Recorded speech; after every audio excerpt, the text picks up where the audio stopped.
Do you ever let obstacles get in your way? Do you ever wish that you had more willpower or discipline or determination?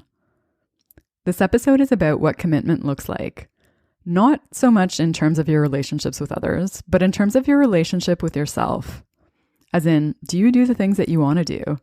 And do you do the things that you say you're going to do? You're listening to Pure Light, where we explore how to become the highest version of yourself so that you feel worthy of your craziest dreams and confident in your power to make them happen. My name is Ailey. I'm a coach and a Kundalini yoga and meditation teacher. This is episode 56. So I had lunch with my friend Lonnie in the middle of January. She's an illustrator and designer, and we were talking about our creative work. And she told me about this writing competition. It's the CBC Literary Prize for Nonfiction. And when she told me about it, I said, I want to enter that. The deadline to enter was the end of February, so I had about 6 weeks to come up with something. And my plan was to take one weekend and use it as a writing retreat to write something that I could submit. But I didn't do it right away. I procrastinated, I postponed, and then things got busy. And I didn't do it. I didn't do anything. And then the last day to enter came up. So the deadline was 11:59 p.m. on February 28th. And that day, during the day as I was working, I was still thinking about entering and telling myself like, oh, I guess I could just try next year. And I was at the same time considering clearing my plans for the evening to make some time to try. But I wasn't really serious about entering. I had kind of given up without even trying. And then at about 4 p.m. on that day, so this is 8 hours before the deadline, my sister called. And I had told her about the competition earlier. And so when I mentioned it again, she was like, oh, you should totally do it.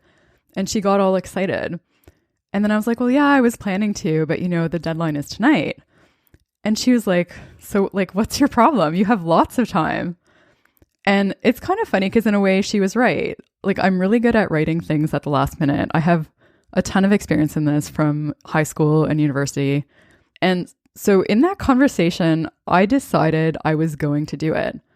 So I told her I still had to publish my podcast on that day. But after that, I would start writing.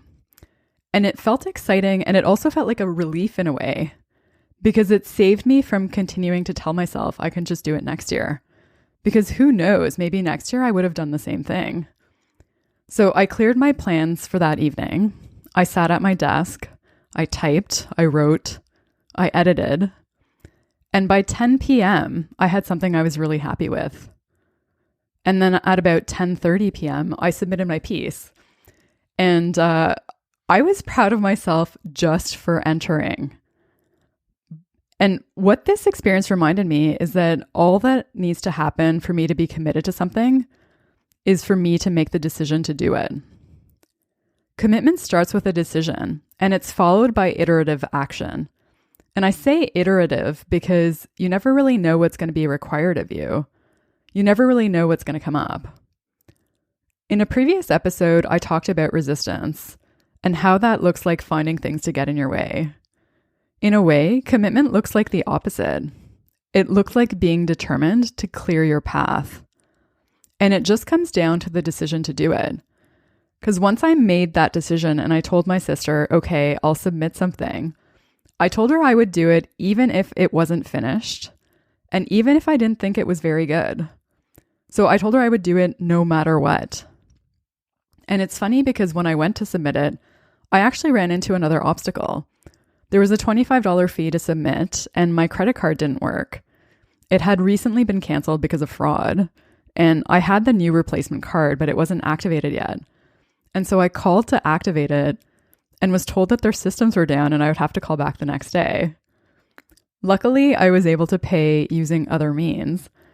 But if I hadn't been committed to seeing that outcome through, I could have easily let something get in the way and use it as a reason to not do it. But that didn't happen because I was committed. And I'll also say that when I was planning to take a weekend to write something for this contest, I wasn't committed yet. I was still in the process of thinking about it. I was interested, but I was still willing to let other things get in the way. It was only when I had that conversation with my sister that I decided I'm really going to do this. Commitment is a decision you make, and it's a decision you keep making over and over and over until you get to where you want to go. It's saying to yourself, I'm going to keep trying no matter what.